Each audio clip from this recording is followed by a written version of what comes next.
October 12, 2024. Chicago. A little after 7:30 p.m.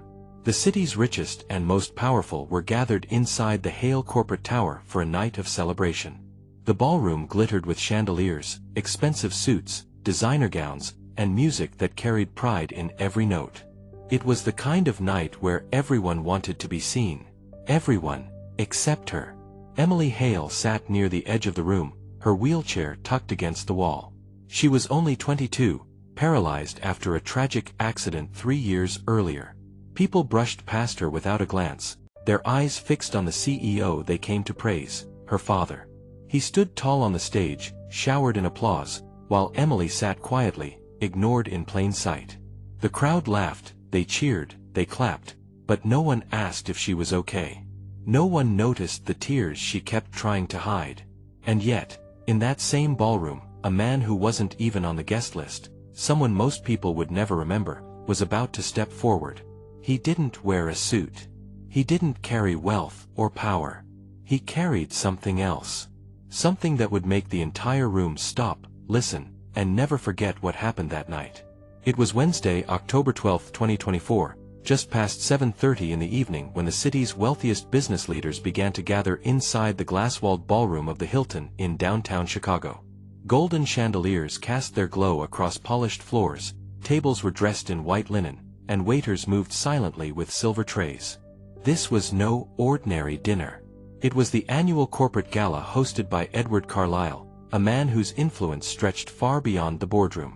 For years he had been known as the CEO who could bend markets with a single decision, but tonight, he was just a father trying to shield the truth no headline had dared to write. At the far side of the ballroom sat his daughter, Emily. Only 22, her dark hair framed a face that held both beauty and fragility. She was dressed in a soft lavender gown chosen by her stepmother, her wheelchair positioned at the edge of the room where the shadows met the light. Her hands, resting lightly on her lap, twitched with the effort to move. Each attempt betrayed the quiet war she waged with her own body since the accident that had left her paralyzed from the waist down. People passed by her with polite smiles, but their eyes rarely lingered. Some turned away quickly, adjusting their ties or straightening their gowns as though even acknowledging her condition might disturb the evening's sheen. To most, she was invisible, a forgotten figure in a room obsessed with power, deals, and reputation. At the head table, Edward raised his glass, offering nods and handshakes, his voice carrying warmth in public but weighed down by the private fear of what would happen if Emily's voice ever broke through the silence. The speeches began, numbers, profits, promises, yet none of it reached her. She watched, unheard, as the world applauded her father. And somewhere between the clinking of glasses and the hum of shallow laughter, a man in a janitor's uniform quietly adjusted the microphone stand, his gaze stealing for just a second toward the young woman no one else seemed to see. He was not meant to matter in this room. Not yet. It was 7:15 p.m. when the program shifted toward speeches. The chairman of the board was already at the microphone, his words polished, his tone rehearsed, the kind that filled the room with nods but left no lasting echo. The audience clapped at the right times, smiled when expected, yet their attention drifted between their phones and their glasses of wine. Just off to the side, near the stage curtains, stood Marcus, the janitor most people never noticed. At 41, he had learned how to move quietly, how to sweep floors and set up chairs without drawing a single eye. His uniform was clean but faded, his shoes polished out of habit more than necessity. In his pocket, he carried a folded photograph of his late sister, the only family he had left, and perhaps the only reason he still believed silence could be broken. He was not invited into this world of power and money, yet tonight he was in the middle of it, adjusting the soundboard, making sure the microphones worked. It was a job no one cared about until something went wrong. As he worked, his eyes kept drifting toward Emily. She sat still at her table, her lips parting once, then closing again as though words were trying to escape but couldn't find the air. He could see it, the way her gaze followed the microphone, the way her fingers pressed against the armrest of her chair as if wanting to reach, to speak, to exist in a room that chose not to hear her. Marcus hesitated. He knew his place. A janitor interrupting a gala would mean questions, maybe even losing his job.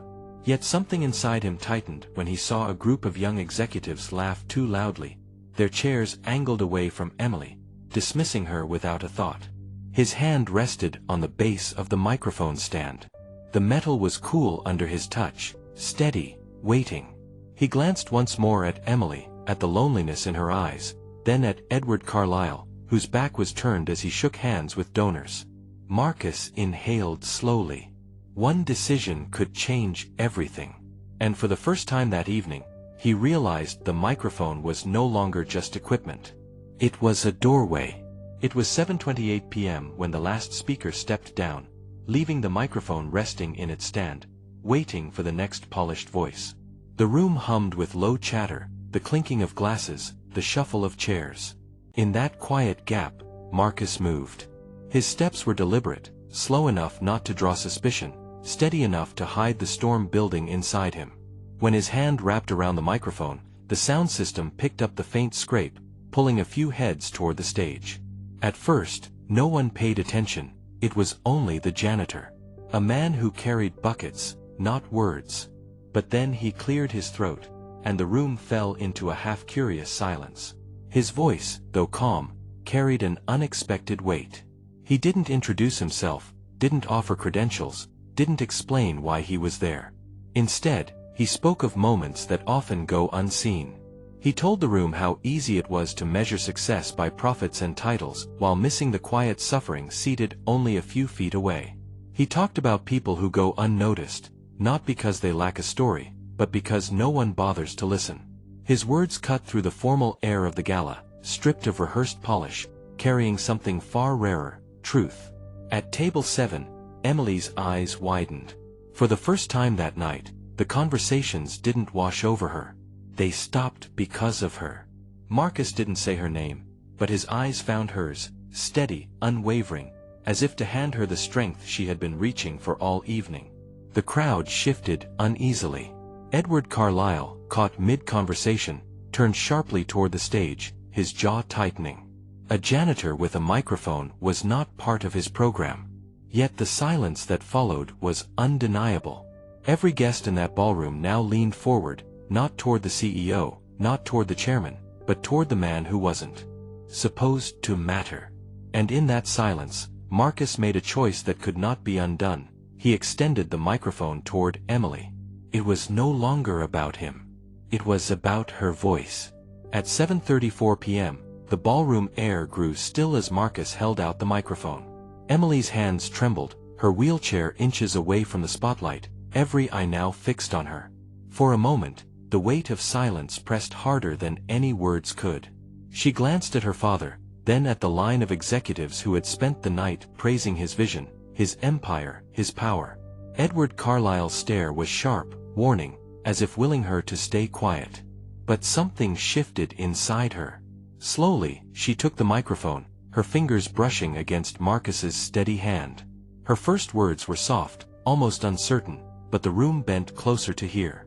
She spoke of the years spent being seen yet overlooked, of sitting in boardrooms where deals were discussed but never dreams, of her father's company parading strength while ignoring its own daughter's voice.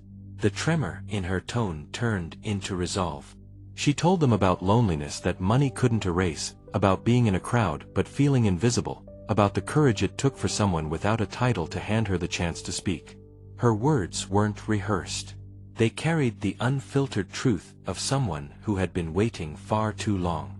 Gasps broke through the crowd, a woman at the back pressing her hand to her chest, a man near the front shifting uncomfortably in his chair. Emily didn't accuse, she didn't attack, she simply revealed.